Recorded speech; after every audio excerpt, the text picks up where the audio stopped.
contando com um público nesse momento de 120 pessoas. Que luxo! Que luxo neste sábado de quarentena. Estamos aqui, mais uma vez, uma live em canais opostos, porém com a mesma proposta, a mesma dinâmica. Prazer estar contigo novamente em ambiente virtual para a gente tratar de um assunto tão importante, tão sério.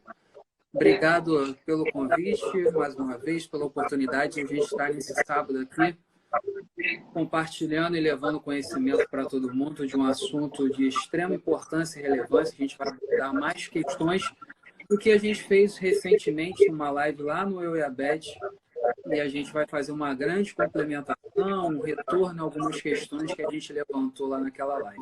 Obrigado, doutor Rodrigo. Perfeito. De nada. Então, gente, boa noite. Essa live de hoje foi um pedido, uma solicitação da equipe da Roche, né, porque a gente está vivendo um momento, né, de isolamento, né, de reclusão aí necessária para esse momento. Então, foi uma solicitação deles para a gente preencher essa lacuna do nosso tempo. A gente está ocioso aqui no nosso dia a dia, né, de contribuir também com informação importante, né? A gente sabe que a gente tem uma enxurrada de informações aí na mídia, a gente vê muito médico falando na televisão, mas em geral são infectologistas, são médicos que não têm o viés de falar do diabetes. Então a proposta de hoje é preencher esse espaço que fica e essa pergunta que é constante, né, no WhatsApp para mim, mas doutor, eu que tenho diabetes, né, qual é o meu risco? Isso acrescenta risco, não acrescenta? Então, hoje, bate-papo, a gente vai conversar bastante sobre isso. O Pablo, a gente já fez um roteiro e ele vai conduzir esse papo. No final, vou deixar algumas dicas, algumas questões para a gente ter de dever de casa aí para frente. Pablo, está contigo aí para a condução. Perfeito. Vale lembrar que quem perdeu o início ou no decorrer dessa live, ela sempre fica disponível 24 horas para vocês, mas um pouquinho da expertise de TI ajuda depois, talvez, para eu conseguir salvar esse conteúdo e disponibilizar de maneira direta e permanente para vocês, tá? E ali, essa live vai ficar salva no IGTV, tanto aqui quanto no portal da Roche. Tá? Então, nos dois canais, se quiser, eu te mando o vídeo, você coloca também lá no Eu e a Beth. Sempre é bom, né, divulgar a informação. Claro, e além disso é bem provado, o Instagram tem uma limitação de 1 hora de transmissão, ele encerra, mas a gente retoma, que é bem capaz, aí, em virtude das questões e do roteiro que a gente botou aqui, que vai se prolongar mais tempo. Mas vamos lá, doutor Rodrigo, então o assunto principal aí é sobre o coronavírus ou Covid-19, e a gente já levanta o primeiro ponto, a primeira pergunta: por que os diabéticos estão nesse grupo de risco? Todos os momentos e todas as situações se fala em grupo de risco e se voltam a falar das pessoas com diabetes. E por que então a gente está nesse grupo de risco? Vamos lá. Então, assim, eu acho que a gente tem que primeiro separar um pouco diabetes tipo 1, diabetes tipo 2, né? No meu entendimento, o risco não é igual de forma geral, né? Porque se a gente pensa já na diferença de diabetes tipo 1 e tipo 2, em geral, o tipo 2, ele é um paciente mais idoso. Então, ele já está no risco, isso pode ser um confundidor também, ele já está no risco por ter mais idade. Obviamente que eu posso ter um paciente mais idoso com diabetes tipo 1 também, né? Então, o diabetes agrega, sim, risco, né? Mas o risco está mais relacionado com a idade do que propriamente com diabetes. Perfeito. Então, a gente está falando aí então, dessa categoria, e não só as pessoas com diabetes estão no grupo de risco. Hoje, o que é considerado também toda e qualquer doença crônica? Explica um pouco mais para a gente isso, por favor. Então, o diabetes tá ali no grupo, mas outros pacientes com doença crônica, hipertensão, paciente com doença renal, paciente transplantado, paciente com obesidade grave, podem estar em risco aí de ter um quadro mais grave para desenvolver uma infecção importante pelo coronavírus. Maravilha. Vamos lá, então, gente. Então, a gente estava falando aí sobre as categorias de grupo de risco, por que os diabéticos estão nesse grupo de risco. E aí, aproveitando, vamos traçar um outro ponto também nessa questão sobre imunidade e diabetes, porque tem esse viés, tem essa situação e o que é possível fazer para melhorar esse cenário de imunidade para quem tem diabetes. Perfeito. Essa é a segunda pergunta mais frequente, né? Primeira é o que eu faço? Realmente o risco existe. A segunda é o que eu faço para melhorar a imunidade. As pessoas confundem muito, né? Primeiro, assim, eu tenho uma doença autoimune, né? Uma doença que vem da imunidade e isso gera problema de imunidade, né? A resposta é sim e não, né? Então, a autoimunidade automaticamente não gera problemas de imunidade, né? Então, a doença foi causada por uma exacerbação, vamos dizer assim, do sistema imune, né?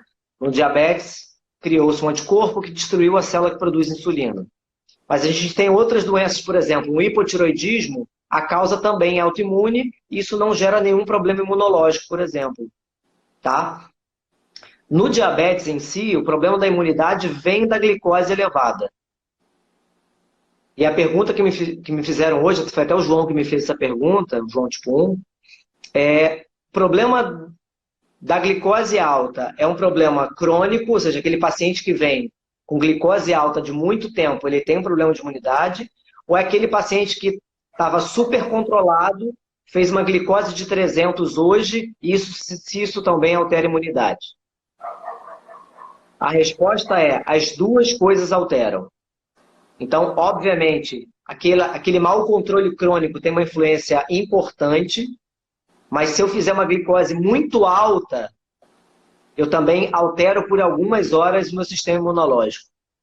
Tá? Então, ele é capaz de alterar o linfócito, que é uma célula importante no sistema imune, principalmente para alterações virais. Tá?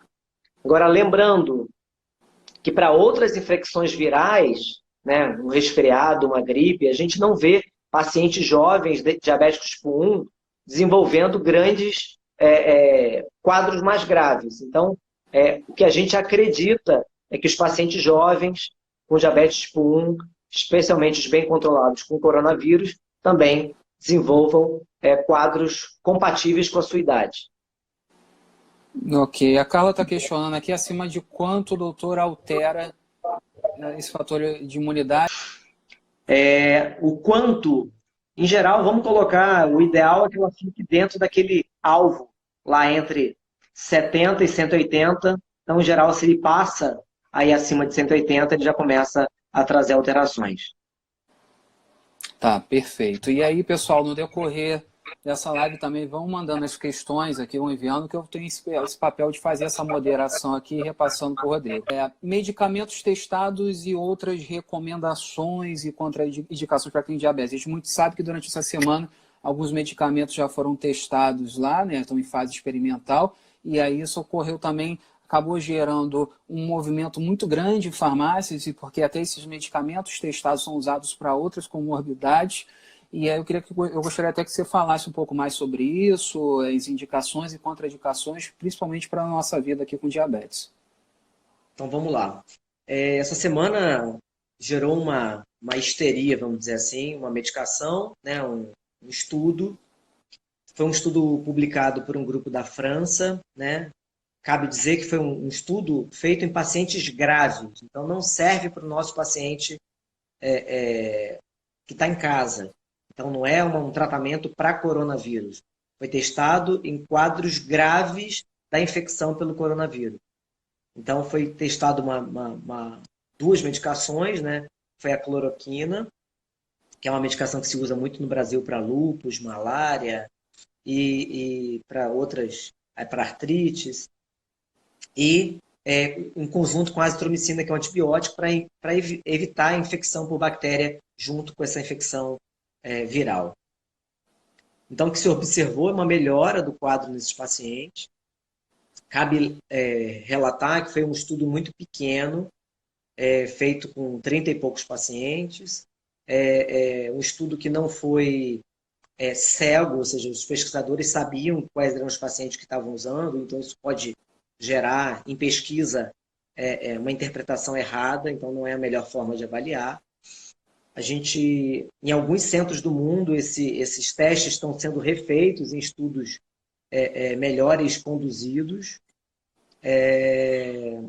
Então, não é para sair comprando a cloroquina nas farmácias, até porque algumas pessoas já falaram aí, nem se acha mais, isso é um problema para quem usa isso para um problema médico. Né? Tem pessoas com lúpus desesperadas aí, com só 10 comprimidos em casa, então isso está se transformando num outro problema. Então, gente, não compre essas medicações, porque isso não é para casos leves. Se for necessário, no hospital vão utilizar caso você precise. Ok, Rodrigo, também vi muitas coisas, tanto telejornais e matérias falando de paracetamol, enfim, a questão de medicações nesse momento aí de surto do coronavírus. O que você indica ou não indicaria? A melhor questão é procurar o médico? Poderia dizer a respeito disso também? Vamos lá. Foi-se falado bastante sobre ibuprofeno, né, que não era para usar, medicações de pressão que não eram para usar, e algumas outras medicações para diabetes tipo 2. O que se tem, né, os dados que tem sobre isso, não são dados conclusivos, são dados... a gente tem que lembrar que a infecção ela é recente no mundo inteiro, então tirar conclusões de dados observacionais nesse intervalo curto e com essa pressa, né, de análise pode ser perigosa. Né? Então, para a medicação, vamos por parte, para a medicação para febre, né, a gente tem a opção no Brasil dipirona, paracetamol e tem ibuprofeno, né, que é um anti-inflamatório. Se o paciente puder usar dipirona e paracetamol, ótimo. Eu tenho alergia a dipirona e paracetamol. Use ibuprofeno. Então, prefira. Como a gente não tem essa certeza absoluta, né, dê preferência a dipirona e paracetamol e deixa ibuprofeno para um caso mais de alergia mesmo, vamos dizer assim. Ok. Para a medicação de pressão, várias sociedades desenvolvidas no tratamento no mundo inteiro, né, na Europa, a Sociedade Europeia de Cardiologia, a Sociedade Brasileira de Cardiologia, recomendaram que os pacientes não troquem a medicação. Né? E a Sociedade Brasileira de Cardiologia, na verdade a europeia falou para não trocar, e a brasileira falou para individualizar. Ou seja, aquele paciente que está usando só uma medicação para pressão e está dentro dessa classe que eles sugeriram mudar, se o médico assistente achar interessante mudar, ele muda. Agora, é um paciente hipertenso grave, com insuficiência cardíaca, que não consegue ficar sem esse tipo de medicação, é muito mais grave que se retire essa medicação do que se troque pelo risco da infecção do coronavírus. Ok. Ainda sobre indicações, tanto para a imunidade como tratamentos ou medidas aí de contenção, o uso de vitamina C e D é recomendado? Não está recomendado, assim, a vitamina C é muito falado em resfriado e gripe, as pessoas usam, já tiveram alguns estudos avaliando isso em resfriado, em quadro gripal, e não se observou diferença no curso da infecção. Então, assim, não tem nada provado que isso melhore a imunidade. Talvez isso melhore a imunidade no paciente com deficiência de vitamina C, né, que é raro entre nós, então não é comum, né, já que nossa alimentação costuma suprir essas necessidades. Então, na população geral, isso não melhora. Uma informação bacana complementando aí, a gente tem surgindo algumas questões aqui que a gente no decorrer da live vai passando, mas a Nutri Carine Assunção colocou aqui, vale também o destaque. Ressaltamos que vale ressaltar que os pacientes portadores de diabetes não devem parar de tomar os seus medicamentos prescritos pelos médicos. Exatamente. Isso pode ser mais perigoso, lembrando, se ele para, né, se ele tem uma crise hipertensiva ou um pico de glicose, isso pode agravar o quadro do coronavírus. Perfeito. E também muito surgiu aqui de questões relativas à vacina, né? Vai dar início aí à campanha de vacinação da gripe. Devemos ou não buscar e fazer o uso dessa vacina? Como é que é a orientação nesse sentido? Então vamos lá, a vacina da gripe, ela está sendo estudada a estratégia justamente para evitar sintomas parecidos com o coronavírus precocemente. Então as pessoas podem se apavorar achando que é o coronavírus, na verdade é uma gripe. Então eles anteciparam a vacina da gripe justamente para ter menos quadros parecidos com o coronavírus indo para a emergência, né? E confundir aí todo o sistema. Vai começar agora no dia 23 para profissional de saúde e para idoso. E a partir, eu acho que, se eu não me engano, no dia 16 de abril, para pacientes com doença crônica. Então, todos devem se vacinar assim que começar. Obviamente, a gente tem que evitar aglomeração, tem que ter esse cuidado, né? Parece que o governo, né, dos diferentes estados estão bolando estratégias para evitar essa aglomeração. Então, parece que eu já vi papo que o Detran vai vacinar dentro do carro, né, para não precisar ir para fila. Já vi que farmácia privada vai vacinar. Todos os postos de saúde vão criar, em alguns municípios tem postos específicos, mas parece que eles vão ampliar isso para todos os postos. Então, vale a pena vacinar e, obviamente, evitando essa aglomeração. Há uma persistência ainda da questão referente à imunidade de pessoas com diabetes. Existe uma recomendação, além de um bom controle glicêmico, para melhorar a imunidade de pessoas com diabetes, dependente da faixa etária? Não. Então, assim, é se alimentar bem, né? Aquilo que é o tradicional. Se alimentar bem, prato colorido, controlar a glicose. Eu vi gente perguntando aí sobre glutamina. Também não tem nada. Já tem alguns artigos avaliando glutamina e imunidade. Não só sobre coronavírus, mas sobre qualquer tipo de infecção. E que não tem nenhuma evidência que melhore a imunidade. Perfeito, doutor Rodrigo. E ainda falando sobre grupos de riscos, DM1 e gestantes. Riscos com relação ao coronavírus nesse momento? Então, já me perguntaram sobre isso. A gente sabe que, por exemplo, a gente teve quadros de Zika aí gerando malformação. Então, a gente não sabe muito bem como é que vai se comportar na gestante sobre os diversos aspectos. Não temos dados. A gente tem muito dado que veio da China recente, mas eu não vi nada especificamente sobre gestante. Mas eu acredito, a gestante tem um problema de imunidade em geral, né? Em geral a imunidade é um pouco menor, então eu acredito que é um grupo que deva se preocupar um pouco mais e se cuidar, evitar exposição mais, né? Lavar mais as mãos, evitar sair e tudo mais. As recomendações, né, que todo mundo está dando aí.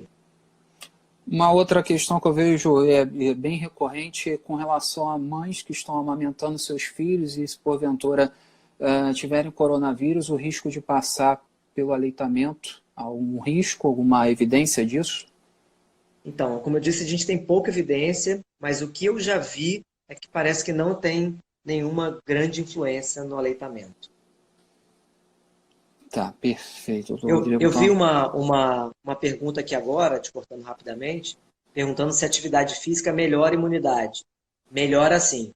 Então, a atividade física é um trunfo e até é uma boa questão nesses dias que todo mundo está parado, né? Tanto os idosos quanto os pacientes jovens de meia idade devem fazer exercício, mas lembrando que a atividade física muito intensa piora a imunidade. Então, atividade física habitual. Ok, vamos lá, doutor Rodrigo.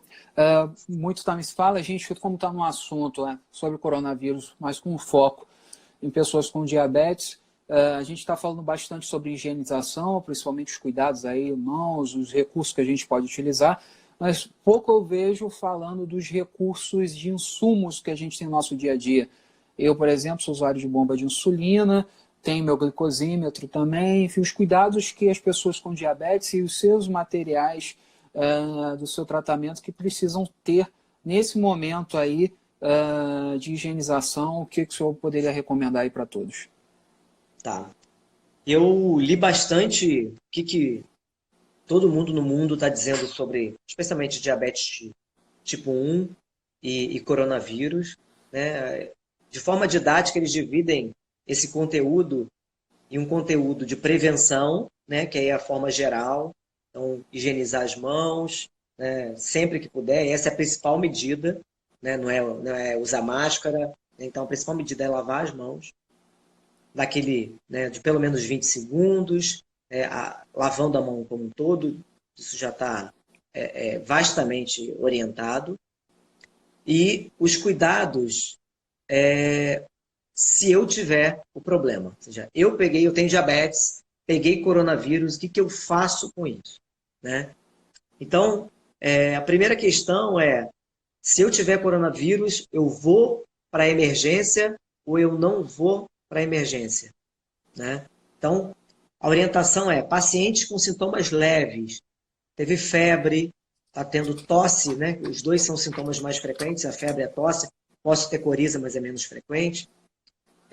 Mas não tenho nenhum sintoma de gravidade, né? Sintoma de gravidade, leia-se falta de ar, eu vou continuar em casa, isolado, e eu posso usar máscara em casa para não contaminar outras pessoas na minha casa.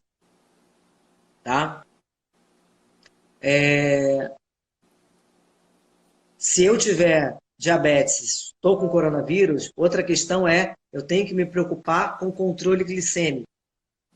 Toda infecção piora o controle glicêmico. A gente sabe que, né, os vírus, né, produzem substâncias que atrapalham a ação da insulina, né, bactérias também.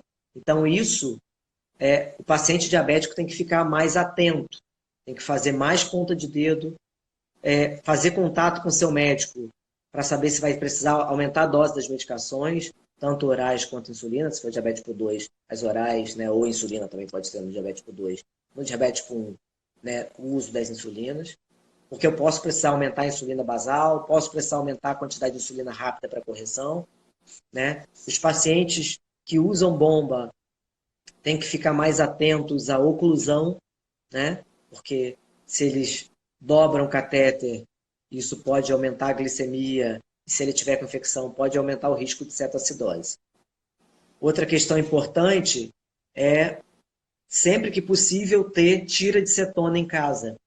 Né? Lembrando que qualquer infecção aumenta o risco de cetoacidose. Então, além de medir a glicemia, se o paciente estiver com falta de ar, pode não ser um quadro de agravamento do coronavírus, mas pode ser um início de uma cetoacidose. Então, se ele conseguir medir cetona, isso ajuda ele a clarear um pouco da possibilidade de onde vira essa falta de ar. Perfeito, doutor. Resfriado, a gente está falando agora, né, tem muita coisa no período, por exemplo, hoje já teve uma mudança de tempo aqui no Rio de Janeiro, muito comum, né, nessas mudanças surge um resfriado. Existe algum cuidado, alguma coisa redobrada nesse sentido? Eu fiquei resfriado agora, então vou colocar uma máscara para me isolar em casa. Quais são as orientações nesse sentido? Então, todo paciente com sintoma talvez se confunda com coronavírus, né?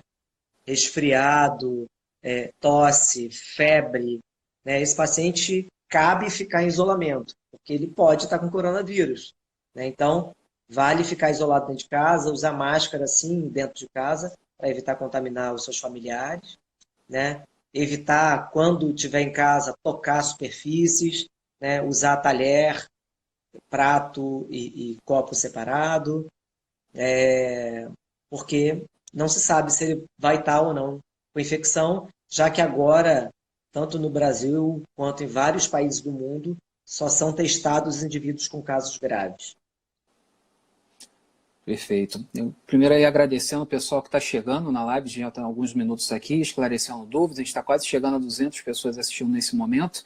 Nossa live, muitas perguntas importantes, uma live muito, muito esclarecedora, e é um momento aí para você. A gente está tentando passar o máximo de informações possíveis e recebendo aí essas questões também, assim, o canal do Dr. Rodrigo, então, eu e a Beth aqui também, eu não sou um profissional de saúde, mas recebo essas questões e vou repassando para ele em contato direto com o médico endocrinologista, o Dr. Rodrigo Siqueira. A gente tem uma questão aqui do Michalik. Tem uma vizinha que morava aqui no condomínio, no Recreio, e se mudou para um apartamento aqui perto. E no bloco dela acabou de confirmar um caso de Covid-19 de uma família que voltou da Itália. Devo tomar alguma providência diferente do que ficar em casa? Não. Fique bem longe dela, Michalik. Fique em casa, quietinho, controlando sua glicose. Eu sei que você está controlado, eu vi seu exame hoje. Mas não tem nada a mais para fazer. Então, é medidas de higiene e ficar em casa quietinho. Eu li algumas questões também relacionadas, caso você tenha o Covid-19 e esse isolamento dentro da sua casa, seria escolher um cômodo e você também não compartilhar talheres ou demais objetos. Isso também é uma recomendação, um protocolo também a ser seguido? Pode ser, a pessoa pode ficar no cômodo se puder, né? Se não conseguir, se não tiver um cômodo separado, ficar pelo menos a 2 metros de distância das outras pessoas. Isso já facilita. Perfeito. O paciente com cetoacidose deve ir para a emergência nesse momento? Deve, cetoacidose sempre tem que ir para emergência. A gente tem que dividir, né? Se eu tenho uma cetona alta, eu acho que vale a pena até falar o ponto de corte, né? Muita gente não está acostumada a fazer cetona em casa, né? Até 0,6 é normal. De 0,6 é uma cetona leve, não é cetoacidose, é uma cetose. Então, é uma cetose leve. Essa cetose, em geral, melhora com hidratação. Beber muito a água e usar insulina para corrigir a glicose. Isso, em geral, já diminui cetona. Então, entre 0,6 a 1,5 é uma cetose leve. Entre 1,5 e 2,5, uma cetonemia moderada, que também dá para o paciente controlar em casa em geral, com muita hidratação, insulina. E uma coisa que ajuda a baixar a cetona é se alimentar. Comer pelo menos 30 gramas de carboidrato e aplicar insulina para essa comida. Porque o corpo entende o que é acetona. A cetona é uma forma alternativa de energia.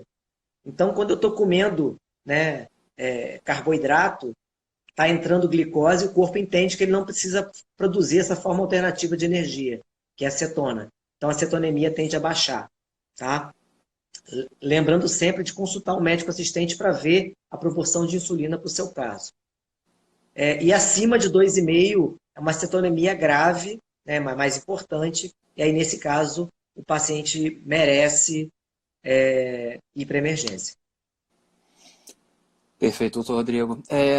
Vamos lá, a gente está falando de cetoacidose, né? Uma das questões que acabam acusando nisso é a falta de ar, e a gente está falando de coronavírus, que tem a deficiência respiratória. O que a gente deve se preocupar e a que ponto a gente deve seguir para uma emergência, numa falta de ar, numa febre, nos dois casos? Qual é a situação que é um ponto culminante para você partir para um atendimento médico hospitalar? Tá, uma outra coisa que me veio à mente agora, falando de cetoacidose, se eu tenho uma cetona elevada, né, ou um quadro de glicose alta nesse momento, e fiz vômito é um sinal de gravidade. Né? Primeiro, porque o paciente não vai conseguir se hidratar. Então, ele desidrata e a cetona aumenta no sangue. Então, o quadro de cetoacidose piora. Então, sempre que tiver com glicose muito alta, fez um quadro de vômito, o paciente tem que ir para emergência, mesmo nesse momento. No caso, só suspeito de coronavírus e sintoma, né, se ele tiver febre, ele vai tomar antitérmico e ficar em casa. O quadro de gravidade é falta de ar, né, especialmente uma falta de ar mais importante, aí sim ele vai para emergência. Eu vi uma matéria no Jornal de Grande Circulação aqui do Rio de Janeiro em que evidenciava alguns estudos chineses com relação a pessoas com diabetes e o agravamento dos sintomas referentes ao Covid-19. Já há uma confirmação relacionada a isso? Pessoas com diabetes realmente há um agravamento destes sintomas, das complicações, enfim? Então, o paciente diabético, de forma geral, ele tende a ter mais chance de coronavírus, da apresentação da forma grave do coronavírus, né? Tem uma calculadora até rodando aí para você calcular o seu risco de, de, de morte, né, ou de sobrevivência, tem as duas situações. E eu simulei, por exemplo, um indivíduo de 19 anos, a chance dele de sobreviver é de 99%. E se ele tem diabetes e tem essa mesma idade, a chance ainda assim é de mais de 90%. Ou seja, não aumenta tanto o risco, né? Como eu disse, parece estar mais relacionado com a idade do que o diabetes. Obviamente, no paciente tendo ele diabetes com 1 ou tipo 2, uma idade mais avançada e um quadro de diabetes, isso vai agregar mais risco, que já é alto no paciente mais idoso. Ok. Uma pergunta aqui do Hugo. Doutor, se eu tenho um parente idoso em uma UTI e se em relação com o Covid-19, a família deixa de fazer visitas a esse paciente? A esse parente? Olha, eu acredito, eu não sei de nenhum dado por enquanto, mas eu acredito que a visita deve estar proibida nesse momento para os familiares, né? Uma coisa que eu não me perguntei, mas o risco de contágio ele existe. Mas, especialmente se você tem um fator de risco, se você tem diabetes, né, se você está no grupo de risco do coronavírus, eu não acho interessante fazer visita mesmo que permitida. Uma outra questão, doutor Rodrigo, em relação aos conselhos de médicos, né? O conselho de medicina, como é que estão em relação às consultas hoje presenciais? Já está sendo possível, é possível fazer um atendimento, a telemedicina? Eu já vi questões aí, está sendo uma consulta até para liberar a telemedicina. Como é que está funcionando isso hoje? Vamos lá, tem alguns conselhos de diversas profissões, né? O Conselho de Nutrição já liberou, por exemplo, a consulta online, a telemedicina. O Conselho de Psicologia já liberou. E mais recentemente, o Conselho de Medicina autorizou, isso era uma coisa proibida, mas autorizou porque nesse momento muita gente tem medo de ir ao consultório, muita gente precisa ter atendimento, ter informação sobre a infecção pelo vírus ou sobre a sua doença, e aí o Conselho de Medicina autorizou momentaneamente essa Prática. consulta por vias eletrônicas, vamos dizer assim. Perfeito. Covid-19 e infecções, como é que funciona esse cenário de infecções dentro do coronavírus e diz respeito a pessoas com diabetes? Infecções, como assim? A questão de você estar com uma glicemia alta, as chances de você ter uma infecção são maiores. Se porventura, se nesse intervalo de tempo você tem o coronavírus, o corpo para a pessoa com diabetes tem uma reação pior ou a mesma coisa? Existe alguma coisa nesse sentido? Então, como eu disse antes, glicose elevada aumenta o risco de diminuir a imunidade, né? O enfrentamento do corpo contra esse vírus. Então, se você já estava descontrolado, já está descontrolado nesse momento e pegou o coronavírus, né, e está com a infecção, né, tem que tentar controlar melhor, entrar em contato com o seu médico assistente para ver as medidas para ter o melhor controle possível, porque, como eu disse antes, obviamente o controle para trás importa, mas o controle no momento também diz muito sobre a capacidade de recuperação contra a infecção. Um outro ponto importante também a ser abordado nessa live, a gente está vendo que está tendo uma escassez, não só no Brasil, em todo o mundo, nos testes que confirmam se uma pessoa está ou não com Covid-19. Existe uma obrigatoriedade, se chegando ao local, informando que faz parte do grupo de risco, no nosso caso tem diabetes, eles são obrigados a realizar esse teste? Não. Então, assim, só vai ser testado os indivíduos graves. Não tem teste para todo mundo, né? Esse é o grande problema. Não é um problema brasileiro, é um problema mundial. Então, recebi há poucos instantes antes dessa live um protocolo de alguns hospitais em São Paulo que recebem bastante pacientes com suspeita, de inclusive só notificar os pacientes que são internados graves. Então, o que a gente está vendo aí de notificada no mundo, de 1.000 pacientes, né, por volta de 1.000 pacientes com o Covid-19, a gente tem muito mais casos, né? Certamente muito mais. A gente só tem esse número notificado, que é muito menos do que a gente tem na prática. Então, eu já vi gente falando, mas tem poucos pacientes com corona. Não, a gente tem muitos pacientes já infectados.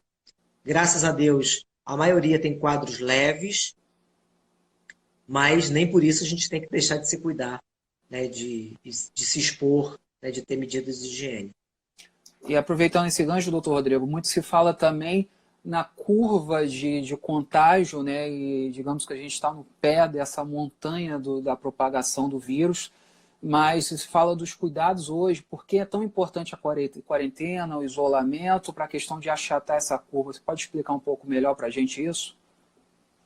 Então, uma coisa que já viram desde o início, né, com esse vírus, é que a transmissão ela é muito rápida, né? Então, se fala mais ou menos que uma pessoa passa para 3, em média, né?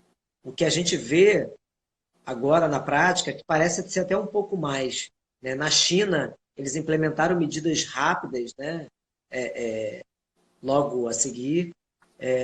Obviamente, a gente está tentando se antecipar ainda mais, né? Porque acontece, se o problema maior da infecção é se essa quarentena que a gente está hoje, se ela não fosse feita, a gente ia ter um boom de pacientes, de muito mais pessoas tendo coronavírus e automaticamente muito mais pessoas com quadros graves. E aí a gente não ia ter hospital para essas pessoas e a mortalidade ia ser muito maior do que a gente vê hoje na Itália, por exemplo. Então, o que se espera hoje com esse isolamento é que a infecção venha devagar, ela vá acontecendo aos poucos e que tenha hospital para tratar todo mundo. Ok.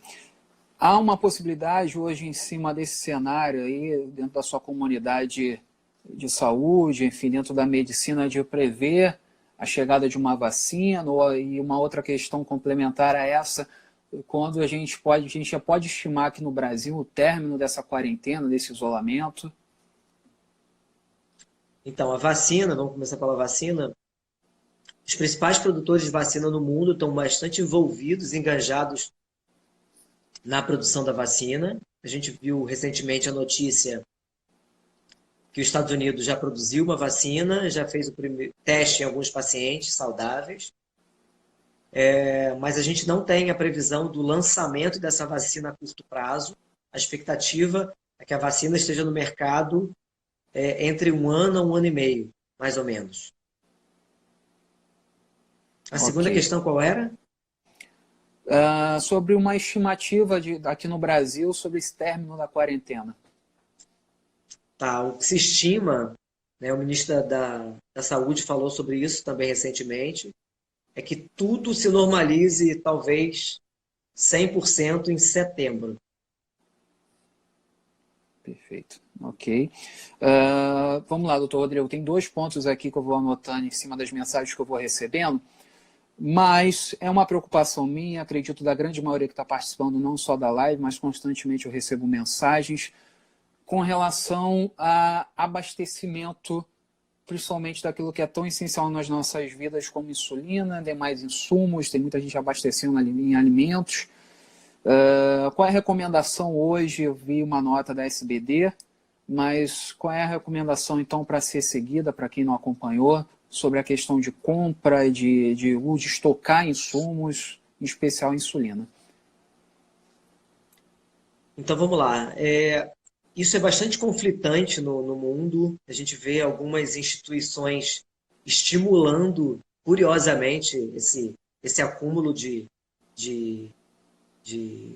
compra de insumos, né? Eu vi uma instituição americana importante estimulando isso, né? No Brasil, a Sociedade Brasileira de Diabetes recomenda que isso não seja feito, né? Até porque, para alguns insumos, especialmente insumos de bomba, se todo mundo comprar regular, vai ter para todo mundo, já que isso é importado, né? Se essa compra for em massa, muita gente vai ficar sem insumo, então isso não é adequado. Muita gente preocupada com o insumo que recebe por via judicial, né? Eu vi aí agora o Rafael comentando que muitos juízes e servidores públicos estão trabalhando de casa justamente para manter essas questões do processo, os pacientes terem os insumos de forma regular. Então, a minha recomendação da Sociedade Brasileira de Diabetes é que não seja feita uma compra absurda de insumos para meses, né? Minha recomendação é, você vai comprar, compra para alguns dias sobrando para você não precisar sair na rua com muita frequência. Então, compre uma sobra curta, vamos dizer assim. Já existe alguma lei, alguma questão de amparo, principalmente para profissionais, que hoje a gente vê inúmeros profissionais, a gente tem aqui o Everton participando dessa live, e Renata também, são linhas de frente, profissionais de saúde que têm diabetes, e tem muita gente perguntando como é que é a questão e se é possível hoje se afastar das suas atividades pelo fato de fazer parte de um grupo de risco. Existe alguma coisa que assegure e ampare nós com diabetes para essas atividades laborais? Então, isso é uma outra questão. Nos grupos médicos, a gente discute bastante sobre isso, né? Eu vejo muitos pacientes pedindo atestado para ficar em casa, e né, os pacientes diabéticos, mas isso é uma questão muito delicada. Primeiro, o seguinte, se eu dou um atestado, vamos supor, para o indivíduo ficar, por conta do empregador, ele tem que ficar até 14 dias em casa. Acima disso, ele teria que, teoricamente, entrar pelo INSS para fazer uma perícia e ficar em casa, né? Para o INSS, ele não está doente, então, teoricamente, ele não vai ter benefício para ficar em casa. Essa quarentena provavelmente não vai durar só 14 dias. Essa infecção não vai durar só 14 dias no Brasil. Então, se eu liberar o indivíduo só para 14 dias, quando acabar os 14 dias, teoricamente, ele tem que voltar para o trabalho. Então, o que eu tenho feito é fazer um relatório explicando para o empregador que esse indivíduo tem mais risco, né? Ele está no grupo de risco para infecção grave de coronavírus, e isso vai ficar a critério do empregador, né? Dele trabalhar de home office ou dele desviar a função, dele trabalhar interno, não ficar na linha de frente, né? Por exemplo, o enfermeiro, ele pode gerenciar coisas, né? E não estar na linha de frente, por exemplo. Então, tem outras funções possíveis, né? Que não sejam as atividades ali da linha de tiro. Doutor Rodrigo, existem alguns pontos ainda que eu não mencionei, mas ainda voltando rapidamente sobre o cenário de insumos, e a gente está com apoio hoje nessa live da Roche, eu sou usuário da bomba da Roche, não sei como estão funcionando os demais fabricantes, mas a Roche tem agora um canal, né, e está disponibilizando um canal de atendimento 0800 com educadores virtuais para estar oferecendo esse apoio, esse suporte nesse momento aí de quarentena. Então é importante destacar isso. Então qualquer dúvida, qualquer informação que você necessite nesse momento, você é usuário de insumos, né, e principalmente usuários da bomba da Roche, tem uma equipe disposta a estar atuando vocês. Eu vou pedir até que o pessoal compartilhe o número aí para contato, como funciona, o horário para esse atendimento. Então é importante a gente evidenciar isso, porque tem uma equipe trabalhando aí, a gente está falando muito dos profissionais de saúde, mas tem gente aí em fábricas ainda fazendo toda essa produção de material,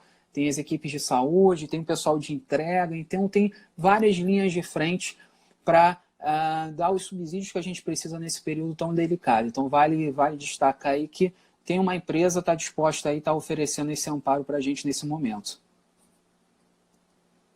Isso é bastante interessante, né? Eu tive uma reunião com o pessoal da Roche antes foi ontem precisamente, sobre essa live, e eu achei bastante interessante algumas medidas que eles fizeram, né? O 0800 dele está funcionando normalmente, então os funcionários estão em casa, né? O 0800 foi desviado aí para casa, eles fizeram tipo um siga-me, né? Vamos dizer assim, das antigas do telefone. E os funcionários atendem de casa, passam orientação sobre gerais. E é interessante também uma coisa que eles levantaram, que eu acho bastante pertinente, é que todo usuário em geral tem aquela dúvida, né, no manuseio, né, como é que eu faço o bolos tal, como é que eu manuseio esse descartável, toda aquela dúvida. Então, a Roche tem esse serviço de educadora virtual que está disponível nesse momento que você está isolado em casa sem ter o que fazer, liga lá para a Roche e fala, olha, eu tenho uma dúvida na utilização desse menu ou de como fazer um bolos estendido, né? Então, como é que eu faço? Como é que eu faço um bolos duplo, multi-onda? E aí eles vão orientar, né, sobre qualquer dúvida que você tenha aí com o manuseio do equipamento. Então, aproveita esse período de ociosidade e utilize o 0800 da Roche para tirar essas dúvidas. Ótimo. Agradecendo a galera aí do Direito, os grandes advogados aqui participando. Tem o Rafa Paranhos, tem o Lucas do Diabéticos da Ilha. O Lucas é alguém lá do Diabéticos da Ilha. Acho que uma boa oportunidade de a gente abrir uma parte aí de questões jurídicas e diabetes nesse período de Covid-19, de quarentena. Segue uma sugestão aí em breve, um dos canais aí para a gente abordar esse assunto. E já indo para outra questão aqui que foi amplamente jogada. Deixa eu só abrir um parênteses aqui. Tá? Só abrir um parênteses rapidinho. Tânia, obrigado. Ela falou que deu uma aula de direito do trabalho. Né? Eu usei o bom senso, assim, não tenho nenhum conhecimento profundo do direito. Eu não sei quem é que está falando o nome do diabético da ilha, mas ele falou aqui que é interessante sempre fazer uma orientação seguindo a própria OMS, isso é interessante, mas que não existe nada, nenhuma obrigação formal do empregador de liberar o funcionário ou de fazer um desvio de função. É muito chato isso, mas é aquele bom senso tanto do empregador e da boa conversa do funcionário com o empregador, né, para tentar viabilizar toda ou trabalhar de home office ou desviar a sua função. Perfeito. Muitos pontos aí sendo surgindo, essa live está bem rica em Pablo, conhecimento. uma outra questão Diga. Além do 0800, a Vanessa aqui da Roche, a gerente de produto, está falando que a revisão do manuseio e marcar com a educadora também tem um WhatsApp, né, possível, que é o 11, né, que é de São Paulo, 987340057. Né, repetindo, repete, por favor. 011 98734 0057. Então, isso facilita também a comunicação pelo WhatsApp, para marcar essa revisão de manuseio. Perfeito. Seguindo o barco, doutor Rodrigo? A terceira, tu ia pedir música para mim de interrupção. Deu 2 cortes. Seguindo o barco, vamos lá. Seguindo o barco. Mas está muito bom, realmente, pessoal. Vamos colocando aí as questões. O pessoal está falando aí que tem uma lei nova. O Rafael está falando que tem uma lei nova que fala sobre empregado e empregador. Vale a pena, o Rafael coloca aí o número da lei, por gentileza, para o pessoal consultar depois. Doutor Rodrigo, vamos lá. Tem gente que ainda tem dúvida com relação às formas de contágio do vírus e algumas questões levantadas com relação a deixar a casa arejada, uso ou não do ar-condicionado. Então, fala um pouquinho sobre o contágio e recomendações nesse sentido. Então, vamos lá. Contágio dentro de casa. Se todo mundo está de quarentena desde o início, aí, quietinhos, dentro de casa, então, assim, já passou 7 dias. 7 dias é o tempo, em geral, para você manifestar a doença. Né? Se está todo mundo quietinho, então, teoricamente, você dentro de casa não tem risco de pegar de ninguém que não está manifestando mais, entendeu? Então, em casa, contato pode ser tranquilo, né, entre os membros. Se tem um membro que trabalha, que sai, então vale a pena ter medidas de evitar o contato muito próximo. Eu, por exemplo, estava trabalhando, então eu evito ficar de muito contato com a minha filha, tento manter uma certa distância. É complicado para quem tem criança dentro de casa, mas nesse momento é importante. Mas para quem está dentro de casa, dentro do ar, não tem tanto problema. Não tem nenhuma comprovação, evidência de contágio no ar, né? Depois disso, ou já tem alguma No coisa? ar, não. Não, o contato parece ser das secreções mesmo, né? Quando a gente fala, emite gotículas, partículas com vírus, e é isso aí fica impregnado aí em superfície, né? E o vírus resiste durante horas aí nessas superfícies. E aí sim, por isso que é importante lavar as mãos, porque é onde você tem contato em geral com essas partículas virais. E tem gente até usando de modo didático sobre a questão da asepsia, né, da lavagem das mãos para as crianças, botando num prato com orégano e aí põe o dedo sem ter lavado as mãos, né, usado sabão, aí tá ali, fica impregnado no dedo, aí depois você lava as mãos, lava o sabão, você coloca o dedo novamente e se espalha. É um experimento didático, né, para as crianças nesse momento aí, que tem muitas mães e pais buscando tentar apresentar algum entendimento da melhor maneira possível. Então tem algumas formas bem legais que estão colocando na internet, vale a pena conferir. E o pessoal colocou aqui o número da lei, a lei 13979/20. Tá repetindo, De a lei antemão, 13979/20. assim, eu nesse período de isolamento, né, para todo mundo ter informações, eu vou fazer uma live todo dia, vou divulgar amanhã, e para trazer informação, eu quero trazer um desses advogados que estão aí já nos ouvindo para uma live comigo para a gente discutir essa questão.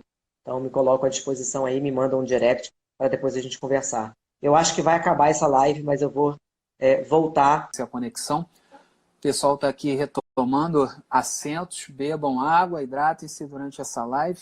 Aproveitei essa pausa aqui para a gente continuar. Eu falei que iria se estender uma hora. Muita gente perguntando também, já no finalzinho aqui da live, se ela vai ficar disponível. O doutor Rodrigo já adiantou, sim, vai ser disponibilizada, tanto no canal dele, tanto no portal da Accu-Check. Tá? Enfim, a galera da Rocha está acompanhando, está dando todo o suporte também, não só o suporte com relação às questões voltadas aí ao Covid, mas esse suporte técnico, e vai estar pronto. Eu não sou um grande entendedor, da parte técnica, mas agora no final ele já perguntou se eu poderia salvar nos stories, já salvei nos stories, então a primeira parte já está lá, então publicando lá para quem quiser assistir também. Exatamente. Então, quem perdeu o começo, o meio, o final dela, bem enriquecedora. Se você tiver alguma questão, a gente vai tentar dar uma revisada. Já passamos aí de uma hora dessa conversa, a segunda rodada de bate-papo que eu tive com o Dr. Rodrigo. Ele já está roubando alguns convidados do meu live, do meu Pocket Live, né? Mas deixo à vontade, é bem enriquecedor. Nesse momento, se você for colocar no Instagram, a quantidade de lives rolando é absurda. O pessoal essa semana está bombando disso, é muito importante. Perfeito. Já respondendo uma pergunta que apareceu aí, tá. É se posso usar vitamina C em criança, isso já foi explicado no início da live. Né? Não tem nenhuma evidência que vitamina C melhore a imunidade, né, para esse tipo de vírus ou qualquer outro tipo de vírus. Doutor Rodrigo, dentro de casa, pessoas saudáveis devem manter distância? Parece besteira, mas é importante esclarecer. Então, como eu disse antes, se está todo mundo confinado, né? Já tem praticamente uma semana que a gente está confinado, porque eu estou trabalhando eu fico sem noção. Mas acredito que sim.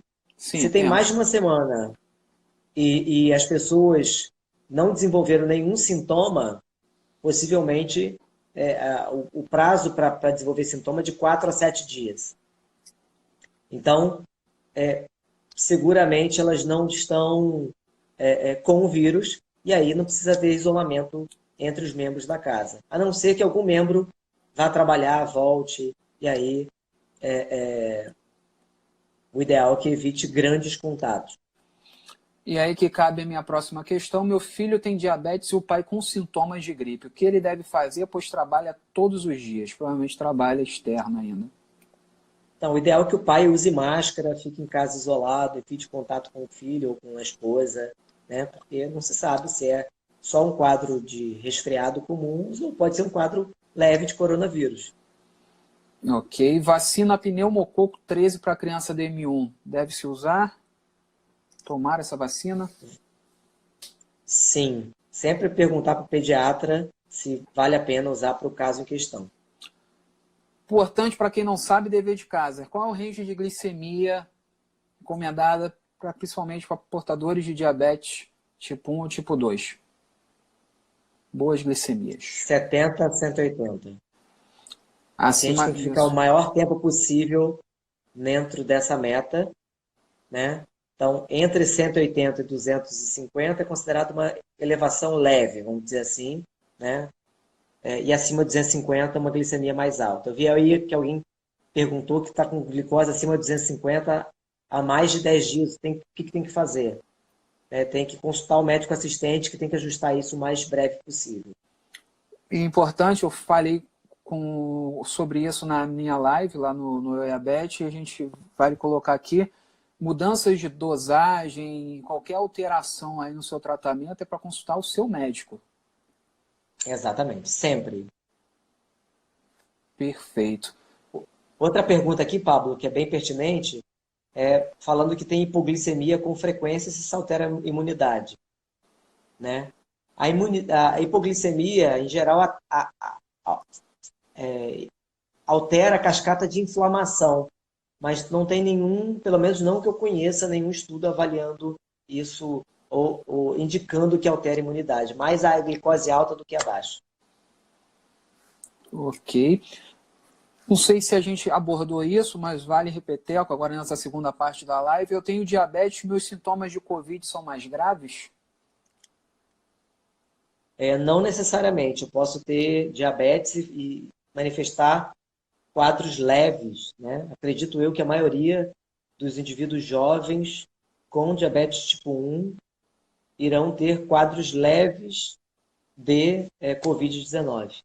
Isso, diabetes só aumenta a chance de, né? E lembrando que se a gente usar a calculadora de risco, que é com os dados que veio lá da China, indivíduos jovens têm mais de 90% de chance de ter sobrevida a um quadro de Covid-19. Ok. Porque assim acaba que a grande mídia evidencia, né, esses casos de mortes aqui relatados no Brasil, sempre foi por conta do Covid, porém tinha era um grupo de risco porque era diabético ou hipertenso, ou porque era diabético. Então, assim, você tem um misto de situações envolvidas, né? Porque, então é o diabético, está todo mundo em risco. Você tem, ou vai estar sentenciado a uma complicação, alguma gravidade pelo fato de ter diabetes. Não. É porque provavelmente, e aí me corrija se eu estiver equivocado, nessas situações são muitos casos de diabéticos tipo 2, mal controlados, e aí somado com a hipertensão, é um grande vulcão. Sim. Se vocês observarem, todos esses casos que a gente teve até agora de morte são indivíduos idosos que tinham diabetes, mas que tinham uma idade mais avançada. Ok, doutor Rodrigo. A Carla aqui, mãe de dona Luísa. A glicada, doutor, qual é a melhor nesse caso do corona? A glicada, melhor possível. Né? Nesse momento não dá nem mais para pensar em glicada, né? A gente tem que pensar, glicada já foi, né? Já tinha que estar boa. Obviamente, abaixo de 7, né? Vale uma glicada, mas agora a gente tem que focar no controle de hoje. Lembrando que o controle passado é importante, mas o controle do momento também é muito importante para evitar gravidade.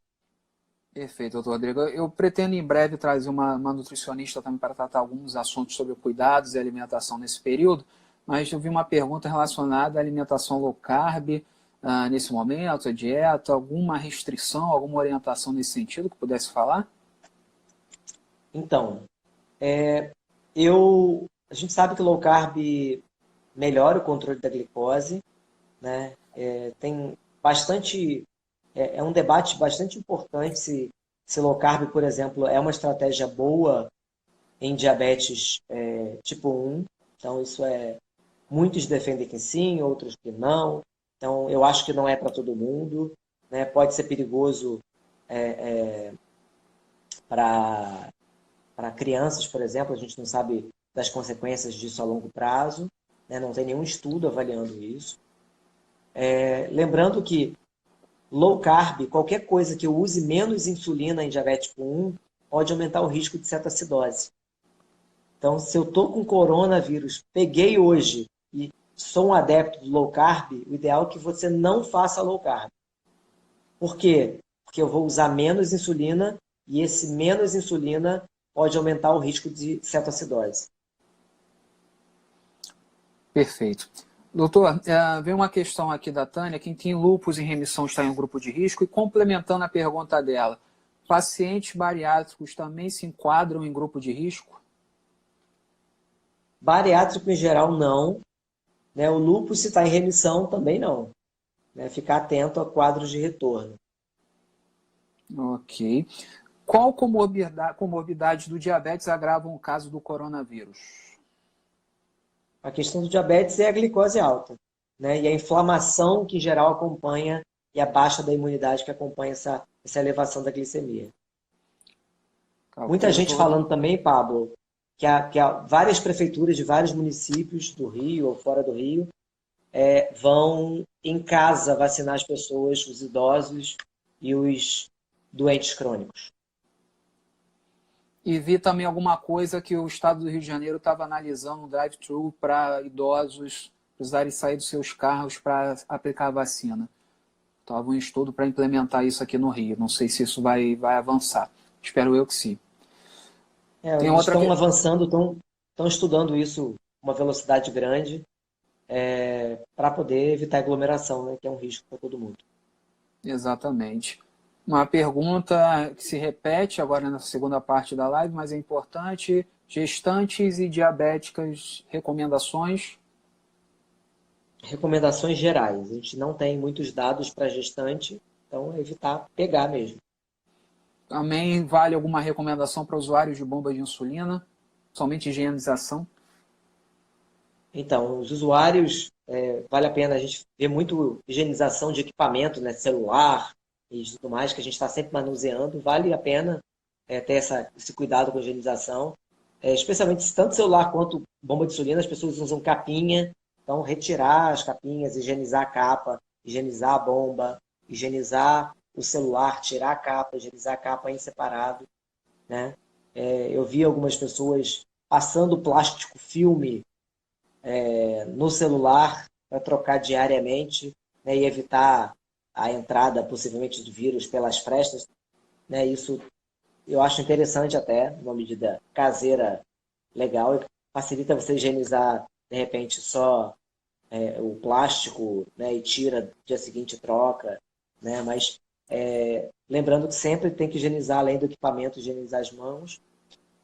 Olhando para a bomba de insulina, os usuários devem ainda ter bastante atenção a sinais de oclusão, né? Então, de dobra, elevações de glicemia sem sentido, né? De trocar o sítio de inserção da cânula. Doutor Rodrigo, na falta de álcool em gel, água e sabão? Na verdade, água e sabão é o principal, né? Então, a gente tem que usar água e sabão em casa e aonde tiver. Né? E o álcool gel fica para onde a gente não tiver como lavar a mão com água e sabão. O pessoal está invertendo as situações, né? Exatamente, está usando muito mais álcool em gel, que é prático, do que lavar a mão em casa. Então, estão perguntando também a melhor maneira de higienizar, né? Sempre com álcool 70. Né? Então, é a melhor maneira de você fazer essa higienização. Por que o álcool 70? As pessoas perguntam. Né? O álcool 70 é uma diluição do álcool com água, então isso evita a evaporação rápida do álcool. Então, se eu passo um álcool absoluto de 90 e poucos %, ele evapora muito rápido e não dá tempo de matar o vírus. Então eu tenho que higienizar com álcool 70, que tem uma concentração boa de álcool, mas tem essa água que evita essa evaporação tão rápida. Rodrigo, uma questão aqui para quem usa insulina direto, como deve fazer? E quem fez cirurgia de hérnia umbilical, o que deve fazer também nesse sentido? Quem usa insulina direto, como assim? Cuidados com, não sei se é cuidados com relação à higiene ou nesse a momento insulina, aí. como eu disse, se o indivíduo tiver infecção e for usuário de insulina, lembrando que qualquer infecção aumenta a descompensação da glicose. Então, isso, o paciente deve entrar em contato com o seu médico para saber se tem que aumentar a dose de insulina, tanto a basal quanto a de correção. E quanto à cirurgia, são medidas gerais. A cirurgia também pode aumentar a glicose, é um estresse, isso também merece cautela. Na falta do álcool 70, o álcool tradicional, enfim, é recomendado também? Ajuda? Álcool 90? Então, o álcool tradicional, ele evapora muito rápido, como eu disse. Então, em geral, pode não matar o vírus. Então, o ideal é álcool 70.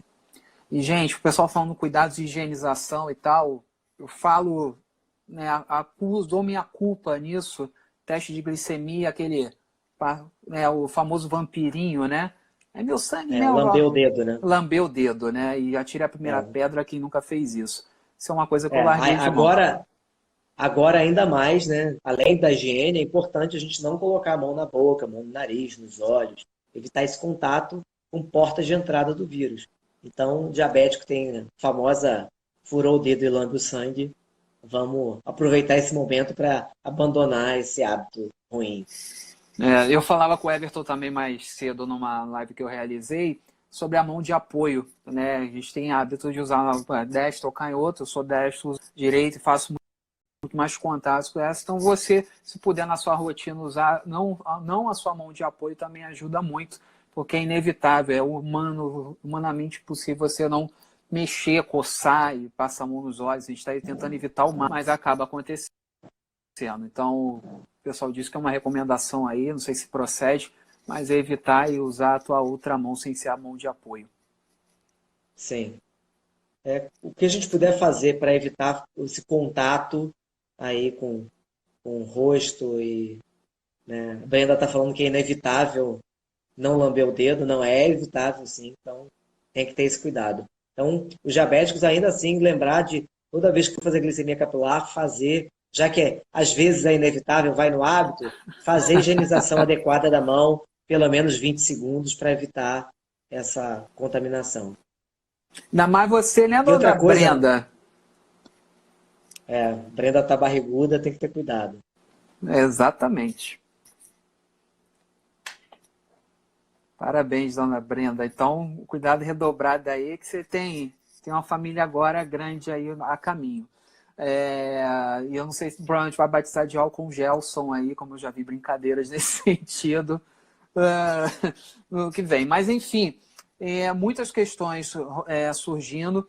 A gente já está praticamente, acho que já na metade da segunda hora aí dessa live, que foi Sim. muito enriquecedora em diversos motivos. A gente vai colocar as considerações finais, lógico, o doutor Rodrigo vai falar. Eu só fui um mediador nesse momento, fui convidado para ser esse mediador e foi muito importante. Volto a dizer que essa live estará disponível sim para ser visualizada para quem perdeu.